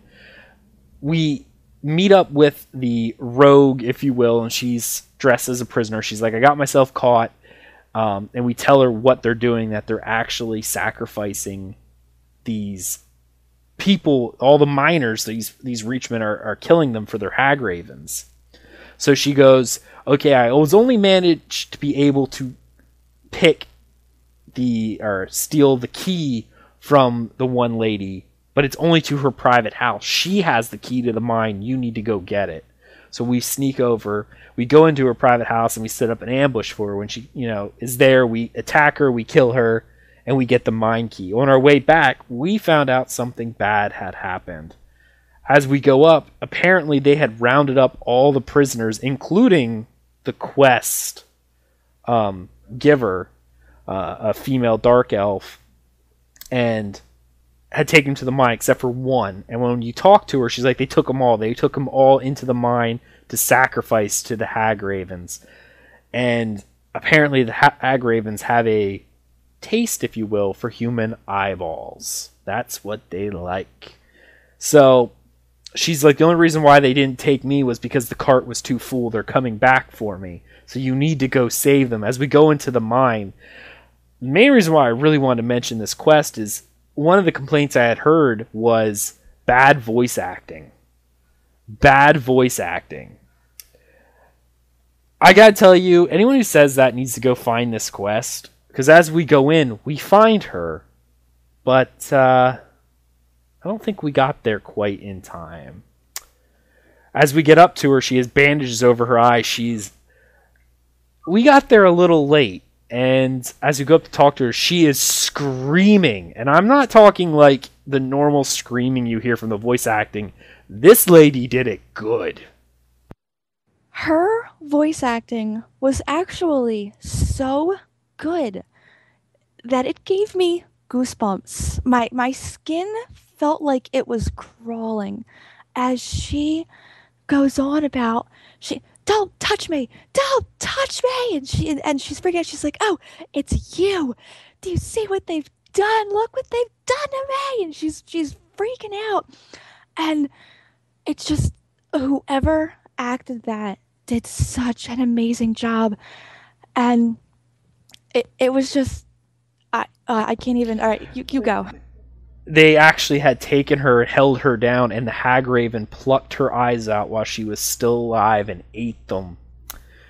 And the voice acting was amazing because this woman is terrified. You see the bloody bandages over her eyes. It is absolutely devastating. And hearing it is insanely creepy. Like, her voice actor was amazing. Because the way she screams, you really do feel like she was tortured for hours and her eyes ripped out of her head. It was insanely awesome. So we actually took revenge upon all the hag ravens and led her to safety. And actually, she goes back to Shore Stone, and I want to go visit Shore Stone and talk to her again. Because she says if you ever, make your way back, that's where I'll go, because I'll never see again. So I want to go back and see if I can find her and see what happens. So that was really neat. And actually, we travel across the rift. It's really neat because we're over in a town called Nibbleton, which is a town that doesn't exist in Skyrim. It had vanished before the start of the Third Age, I think. And we also get to visit around where... what is the name of that town? Iverstead. Iverstead is where we're at right now. We're adventuring around the Iverstead region, and it is really cool. I love the Rift. Yeah, birch trees everywhere. I love the Rift, and I actually can't wait. As soon as we're done with the podcast, we're going to go back in there and continue adventuring in the Rift. But I think that is where we're going to end our Tales section for this evening. We had made it all the way across the very top of the Rift, and we're over around Iverstead. We still have the southern section. We actually technically haven't even made it into Riften yet. So come back next week and find out where we continue. Now, before we end the Tales section, let's talk about our characters. Tell us what level you are. Have you tried anything else? You got any new skills? I am level 44. And Ag is level 45. Oh, you were going to get it so bad after the show. I haven't really done anything different. Oh, wait, actually, I have. I finally broke down and I got Mage Light from the Mage's Guild line. And So far, I am enjoying it. Not even because it gives the crit bonus. I'm actually just enjoying it because this is a floating orb that goes around my body. It's the only reason I like it. I haven't noticed a significant increase in my crits or in my damage dealt, but I do like seeing my sparkly little orb floating around my person. It's awesome. Okay, it's your turn, jerk. Well, while waiting on her, because she was taking naps today and things of that nature, where I couldn't really play, but I was still playing, that one nap was long enough for me to hit 45. I wasn't actively trying to level, I was fishing. And I had to kill bears that were around my fish. Which, yeah. So that tipped me over to 45. So I'm now 45, but in this time, yeah, she's threatening me over here. So we may not have any more podcasts because I very well may be dead. I've actually switched up my entire playstyle again. Last week I had been using a bow mostly, and I was wearing all light armor and medium armor. I have once again switched up my build, as is what I normally do, and I have switched out all of my light and heavy armor, or all my light and medium armor, for one piece of each, and the rest is all heavy armor again. I've actually stowed away my greatsword, and I pulled out a sword and a shield, and I've been playing with the sword and board Templar, and I'm actually really kind of enjoying it. I'm not doing as much damage, but again, I don't have near as many traits in there. I'm actually working on the sword and board damage, which will increase my damage by about 6%. And I need to get my levels up so I can get shield bash, because I hear that's just insane damage, really. But I've been playing around with sword and board, and so far I'm really liking it. I'm actually wearing all Imperial-styled armor, so I look sexy. And it's golden, so again, sexy. I'm wearing a Imperial short sword and a Altmer styled shield, which is again golden, so I just look like a golden saint at this point, and it's really cool, and I'm actually liking it. I'm actually running with two abilities from the sword and board line, which is I've morphed it to ransack, which is the puncture, which is the taunt, and it also adds armor penetration, I believe. The other ability, which is I ran out of skill points for, is low slice. I've been running that as well. That's another one of those abilities that adds a little bit extra damage as well as a armor penetration as well. So I'm really ripping through armor here. I don't think they stack, however, which is a problem. So I'm probably going to get rid of low slice and bring in another ability. But it's going good. I like it. So I'm still wearing one piece of cloth armor, one piece of medium to level those up as well as get the benefits, but I'm definitely all heavy armor again.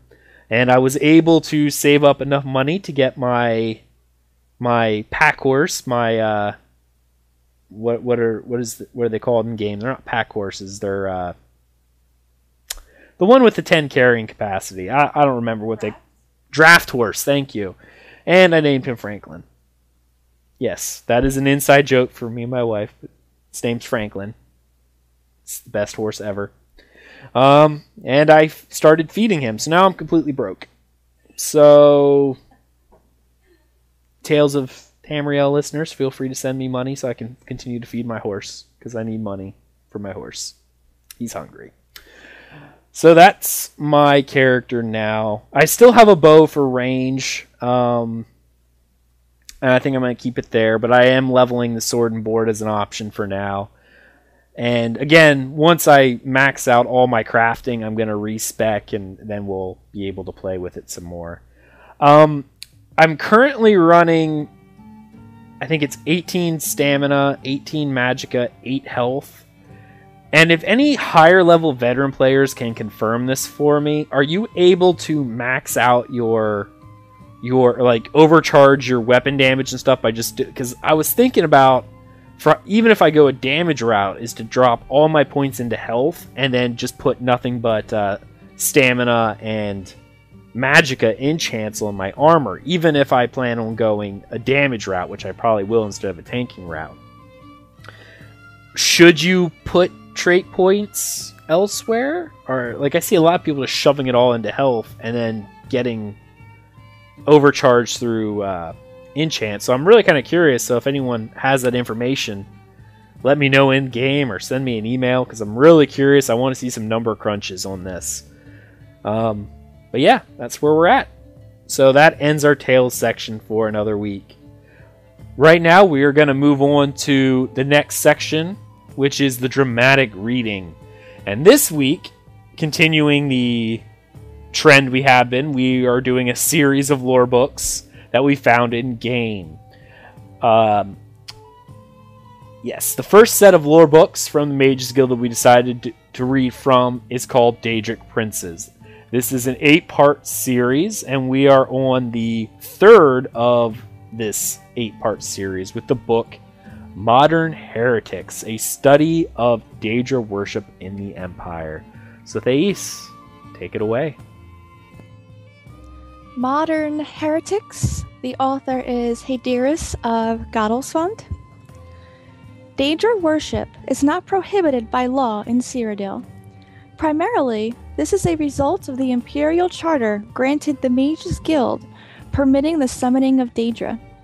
Nonetheless, chapel and public opinion is so strongly against Daedra worship that those who practice Daedric rituals do so in secret. However, opinions about Daedra worship differ wildly in other provinces. Even in Cyrodiil, traditional opinions have changed greatly over the years, and some communities survive which worship Daedra.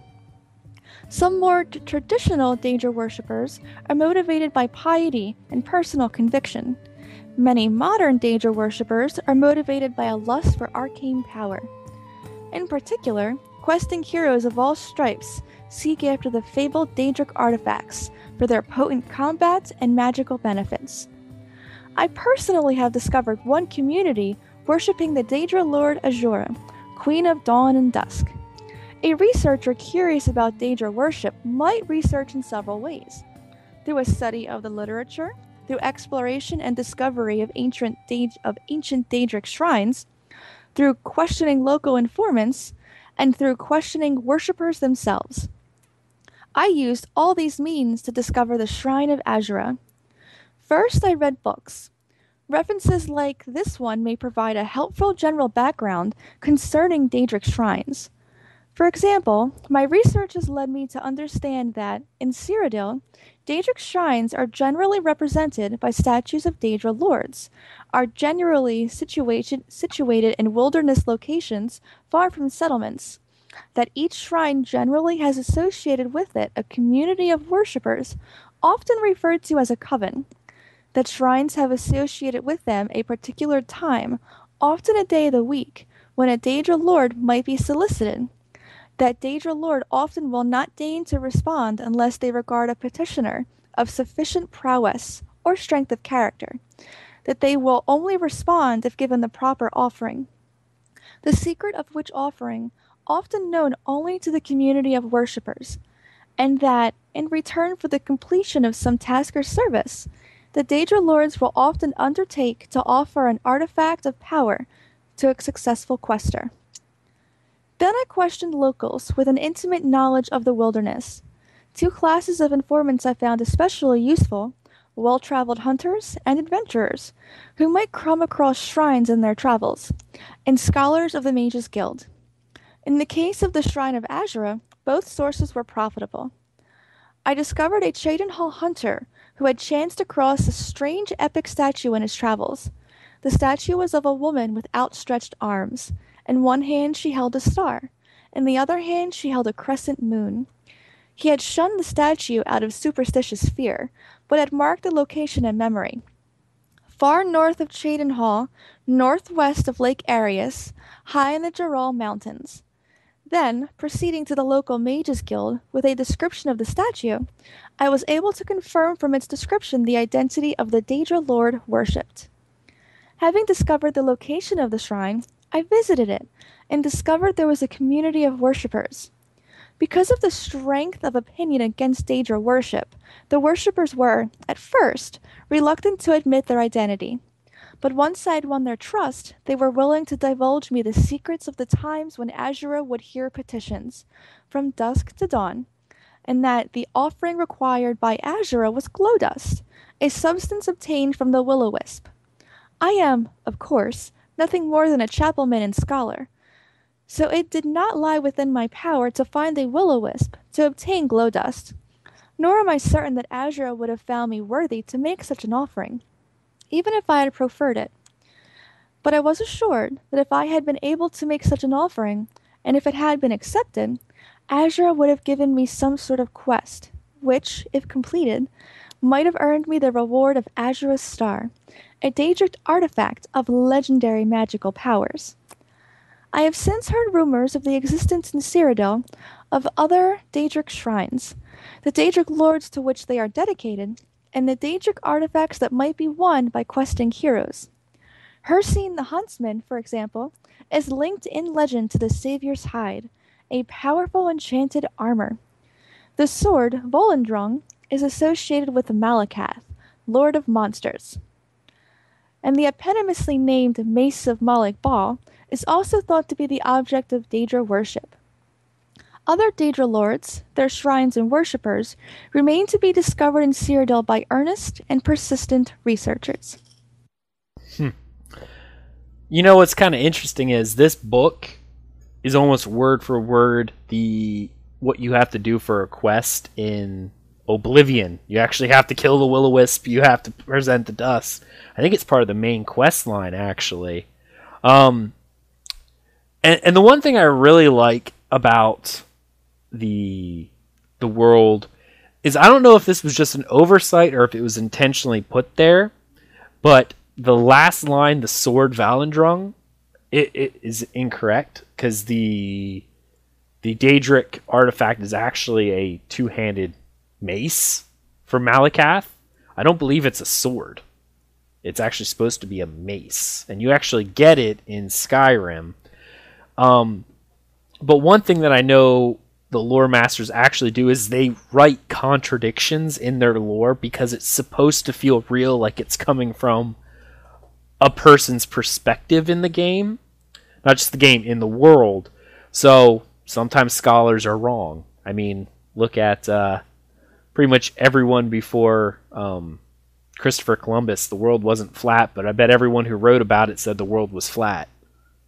I mean, that's I kind of like it. It really does make the game world feel like it's a real living thing because of the errors in the books. So I like it. I like it a lot. So moving on to our next section, the community spotlight. This week for a community spotlight, I wanted to actually do a call out to the Elder Scrolls community. Each week, I try to deliver some cool things that the community is doing to help spread the word of this amazing world of Elder Scrolls that we all love. Sadly, I'm running out of people to spotlight. I try to keep up with everyone and seek out new Elder Scrolls themed entertainment, but I have hit a dry spot. So here's what I need from our listeners. If you're a listener and know of an awesome Elder Scrolls themed, vlog, blog, podcast, fan site, etc., please email the show and let us know so we can go out and check it out and possibly feature them in this section. Second, if you own one of these aforementioned forms of entertainment and would like to guest on our show for an episode, chat about Elder Scrolls Online, and then plug your project, please contact us in the same manner. I really do love this section and I want to keep it going, but I need the community's help to do so. So let's make this the best gaming community out there. Alright, moving on to our next section, which will be our guild spotlight. As always, we actually have a fairly large guild now. I think last I looked at 115 plus members or something like that. So I want to say, if anyone's interested in joining our friends and family guild for the fans of Tales of Tamriel, you can whisper or send an in-game mail to @Aggelos, that's AGGELOS, at Tear-Eater, TEAREATER, for an invite to the guild. We are definitely looking for people who just like to hang out and run dungeons with us, because I can't I can't put it all on our poor rent-a-kit, so we need more tanks so that we can have more people to run dungeons with. As we're getting closer to veteran rank stuff, I know we're definitely going to want to start, running dungeons and stuff like that. And I prefer to run with guildies than pugs, so yeah, Ebonheart Pact. Also, for those who want to PvP with us in Cyrodiil, we are representing the Ebonheart Pact on the Hope's Fire campaign. Blood for the Pact. So that is our guild spotlight for this week. Nothing really newsworthy coming out. We're going to be doing another guild PvP event in the future. We will probably highlight it next week when we finish the plans. Next section, we have our emails and community involvement. So, Thais, why don't you go ahead and take us through this? All right, our first email is from Feral. Okay, I mean iTunes review is from Feral. Amazing podcast and people, 5 stars. I am really glad that you guys take the time to create such a great podcast. I am a new hooked fan, but catching up fast with the old episodes. For everyone that wants to listen to a very informative and passionate podcast about TES lore and universe, there is no better place to be. Thank you, guys. Let's see, next is an email. Yes? Yes, okay. The next 2 are emails. The first one is from Nate Lankson, I think. Okay. Hi, guys. Nate here from London, Dragon Knight Missa on the EU server. Enjoyed your discussion on housing in the last episode a lot, as it was something I'd been thinking about lots recently. I was the same in Skyrim with regards to having a well-organized house. My main one was in Solitude, where I kept my hundreds of cheese wheels in a basement. The same basement a friend called his dead wives room. He had issues, I think, with his in-game wives. Anyway, I had thought a good solution to the future housing equation would be to have apartment zones. There would be a large, castle-like structure that could feasibly have so many rooms you'd never know how many there were from the outside. Hence, they could take up a finite amount of space on the world map in a new zone, but with near limitless space for apartments on the inside. Guilds perhaps could erect their own and be taxed for it. Maybe members of the guilds could contribute to this. And as such, guild housing would be more advanced or offer greater storage than standard housing available to everyone else. Would be interested to hear your thoughts on this. Also, have you thought about doing a show more than once per week? Your long shows are great, but I wondered if there was room for a shorter show in the middle. Perhaps even just the 20 to 30 minutes recapping quests you've completed or lore books discovered. Something along those lines. Keep up the great work. Okay, well, let's hit this up. First off, I think every house should have a dead wives room. That's important. And actually, this is one thing we talked about. This was similar to what Final Fantasy XI did, where you would walk into a zone, like, it had, like, this big... it's a static painted image, if you will, but you could see, like, this big castle, if you will, and when you walked in, you were just instantly ported to a room. I mean, that is one option you could do. That was Final Fantasy XI housing. I know some other housing was similar to that, whereas in... Even if they only had one static house, like, I would imagine if they were to... Let's just say that we drop Skyrim into ESO... that apartment-style housing would be very similar, whereas everyone can buy that house in Solitude, but that as soon as you open up the door, you're in your instance. Honestly, out of all the housing ones mentioned, I won't say it's my least favorite, but my least favorite is the being able to place your house anywhere. And that's only because I love the lore of this place so much, so I'd hate to see every flat space of ground taken up by a player house. That would just kill immersion for me. Other games I like that, but this one I don't, because the way the world is, the lore doesn't attribute to that. So, I don't know. What do you think? I think it's an interesting idea. Like, I like the idea. But the reason it makes me sad is because I want to be able to build a house that's my house. You know, I want to style it. I want to decorate the walls, and I want to choose the door, and whether there's towers, and whether I have a greenhouse, and whether I have a dead wives basement. I want to be able to choose all that. I know that was one of the big complaints in Final Fantasy XI, because they employed the same style, this exact style down to the T. It was the sense of feeling disconnected, because you just walked into a room. It's similar to the inns in Final Fantasy XIV, where you walk in and it's your inn room. You have your little armoire in the corner that hold all your stuff. You know, you have your summoning bell over there. All the rooms are essentially the same. Even if you could manipulate them, it's still, like, I feel like I'd like to see the whole house, as well as the way they designed this game to be community-oriented. I would almost like to see the other people's houses, even if it's just in a limited point of view to see what they built, because I like sandboxy games. I hate full sand parks, but I like what the new term, the sand park, where they give you, it's a theme park game, but they give you sandbox elements such as housing, which is really neat, where you can go in and see other people's creations, and I think that would be kind of neat. But, I mean, if they went this way, would I be disappointed? Probably, but I would much rather see it than nothing, because I would like to have that virtual space that's mine. That's my only thing. Because I had one of these, what they were called in Final Fantasy XI was Mog houses. It really did feel just like the inn room. You walked in, you could do your own stuff, but you couldn't invite anyone in. It just felt like a place where you wanted to go when you wanted to hide, you know? I'm not a fan of the apartment style. While it does solve the issue of, you know, how do we do lore-wise and space, it's one of my least favorite ways of implementing houses, because I have seen it in other games, and Final Fantasy XI even complained of it, so that's why they changed it in 14, was they wanted people to have a more tangible neighborhood, if you will. Even if you couldn't build your houses like you could in the Hearthfire expansion of Final Fantasy XIV, you could still buy a type of house, you could change a few little things about it, place it, and that was your neighborhood. Then you could look out and see everyone else in your neighborhood, and I like that. The next one that we have is another email from Tobias.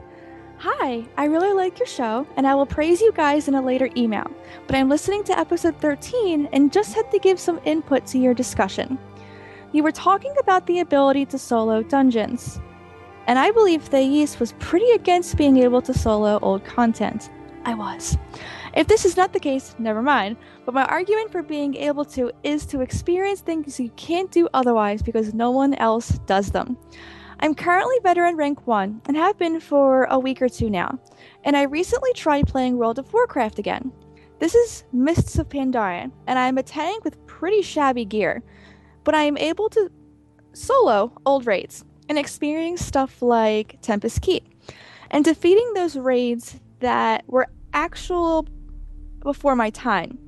The problem is there are very few players who want to do old raids, and that I can experience and admire the fine work that Blizzard has done, even though it's several years old, is amazing.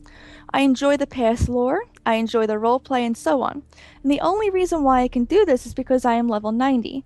These raids are hard, and the hard work many people have put in, I would never be able to experience if we could not solo old content.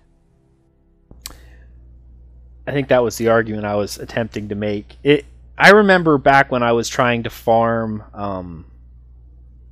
to finish my legendary Thunder Fury, you needed a certain number of people to go into the raid.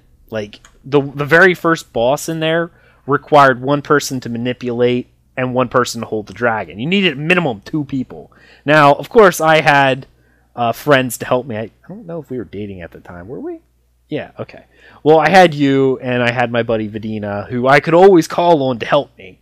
But if I were to stand out, like I remember before I could get you guys to help me, standing out in a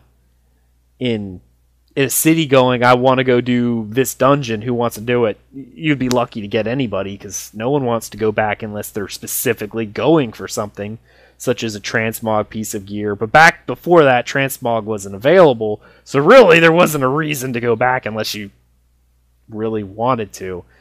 And it does make it hard. Now, I do see this problem happening with, say, Craglorn in a year's time when they've released multiple VR ranks, and Craglorn being the first is obviously gonna fall to the wayside because the progressive raiders will have already gotten everything they wanted out of it and will have moved on, whereas other people start later may not have the ability to go back and do it.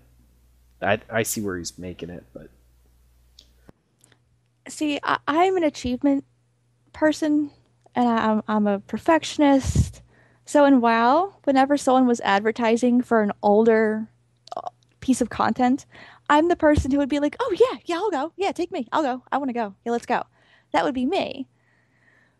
But I'm also I enjoy doing older content, and even if I could solo something, I never had the wherewithal to go back and do it on my own.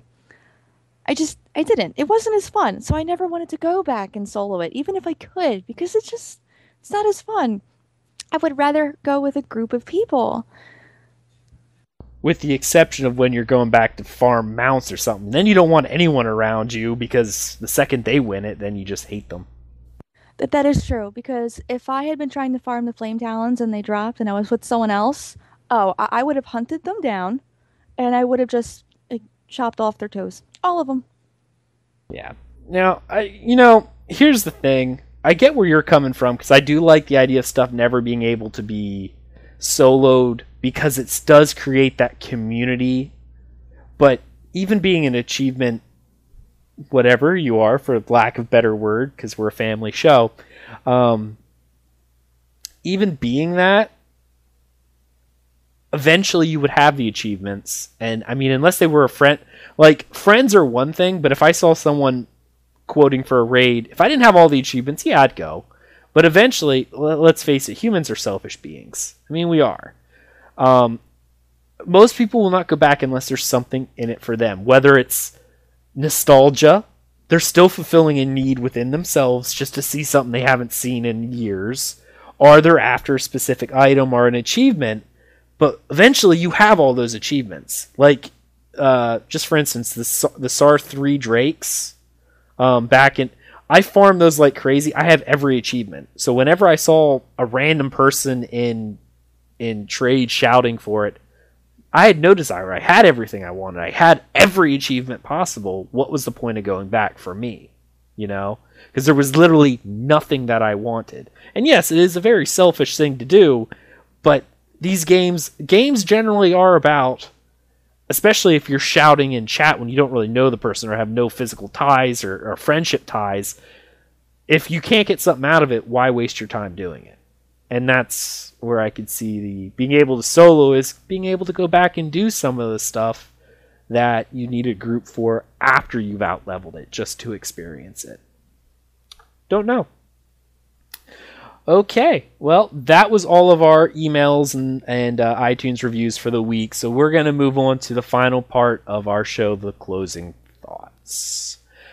So, Thais, tell us your final thoughts for this episode of Tales of Tamriel. Let's see. I had a good time. I really did. But then I always have a good time. I always do. I enjoyed reading the book, because this one was considerably easier than a lot of the books that I've been reading recently, which is good for my brain. And I had a good laugh, picking on you and how you cannot read, the simplest words. But and yet can still get the really hard ones, which is weird. You are so strange. Indeed. All right. Well, I want to thank my co-host for joining me this evening. As for myself, I'm really looking for some more news from Zenimax. So Zenimax, please give us some more news on Craglorn. I really want to start seeing some news come out about the road ahead. The articles that they place. I want to hear about their plans for the Dark Brotherhood and stuff. I want to hear about. I think it's about time they start teasing us. I really want to see teasers. I would prefer weekly teasers, even if they're like they give us a disclaimer saying this is still in development and subject to change. I would love to see a weekly teaser about what they're working on in the game. Like, I want to see Like, even their development process for the housing, because they want to do it. I want to see what plans they have. You know? Offer us what plans you're currently working on, and I want to see it. And I mean, a lot of people, you'll get a lot of community feedback going, these are what our plans are, you know, subject to change, and you'll hear feedback from the community. You will. And I really want to see that. And the thing I love most about the Zenimax developers is they're so far very, very open. And I've been looking at some other development companies and stuff like that. And one particular, the Landmark EverQuest Next developers have a weekly developer roundtable, and it's about random stuff. I would like to see something like that from the developers where they let us know what they're doing. Because the EQ Next Landmark guys, I love that concept. I would love to see the Zenimax developers come on and just give us little teasers weekly or bi-weekly about what they're working on. That would be amazing. And give us more stuff to talk about the game and more things to hype it up. Because, you know, there's a lot of other MMOs coming out now, and we want to attract the players to a game that we all love. So that's my final thoughts. So I want to thank everyone for listening to this podcast. If you wish to help support the podcast, feel free to donate via the PayPal link on our website. If you wish to contact us with questions, comments, criticisms, the website for our show is talesoftamriel.com, or you can email the show at podcast@talesoftamriel.com. You can follow the show on Twitter at Tales of Tamriel, or on Facebook at facebook.com/Tales of Tamriel podcast. Also, feel free to rate and subscribe to us via iTunes. That helps us out a lot, guys, and we will read all the 5-star reviews and stuff like the reviews that we get on there. We do love them so much. Thank you for listening, and we hope you enjoyed this episode of Tales of Tamriel. Have a good week, everybody.